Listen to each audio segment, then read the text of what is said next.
اسلام آباد کی انسداد دہشت گردی کی عدالت سنگجانی جلسہ توڑ پھوڑ کیس میں پی ٹی آئی کے رہنما اسد کیسر کی عبوری ضمانت میں 24 اپریل تک توسیع کر دی۔ انسداد دہشت گردی کی عدالت کے جج طاہر عباس سپرا نے اسد کیسر کی درخواست ضمانت پر سماعت کی۔ دوران سماعت اسد کیسر کی عدم پیشی پر عدالت نے برہمی کا اظہار کیا۔ اسد کیسر کی وکیل عائشہ خالد نے عدالت کو بتایا کہ اسد کیسر بیرون ملک ہیں، ان کی واپسی 22 اپریل کو ہے۔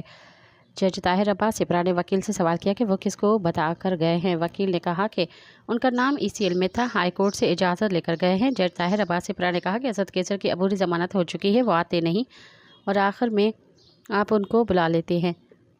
اسد کیسر جو اجازت لے کر گئے ہیں، ان کو کوئی عدالتی دستاویز لے کر آئے۔ نومبر میں ان کی عبوری ضمانت ہوئی ان کے خلاف۔ اس کے بعد انہوں نے عدالت آنے کی ہمت نہیں کی۔ اگر آپ نے ہائی کورٹ کا آرڈر نہ دکھایا تو میں ضمانت خارج کر دوں گا۔